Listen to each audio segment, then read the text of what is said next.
7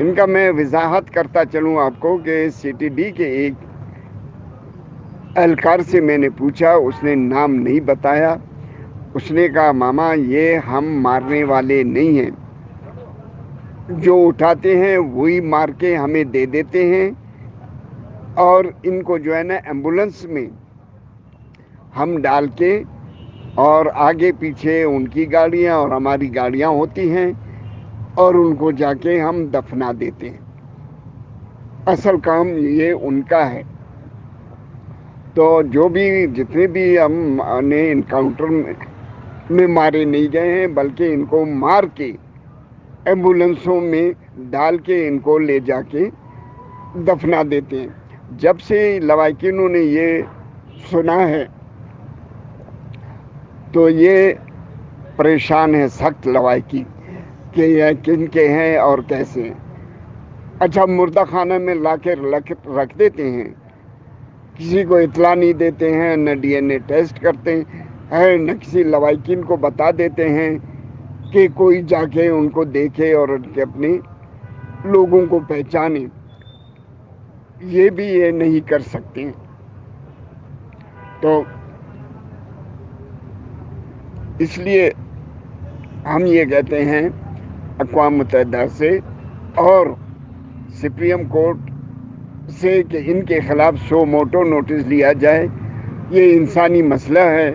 اس طرح لوگوں کو اٹھا کے بند کر کے پھر ان کو انکاؤنٹر مار کے اور مقابلے کا جیلی نام بتا کے ان کو شو کرنا، یہ انسانیت کے خلاف ہے.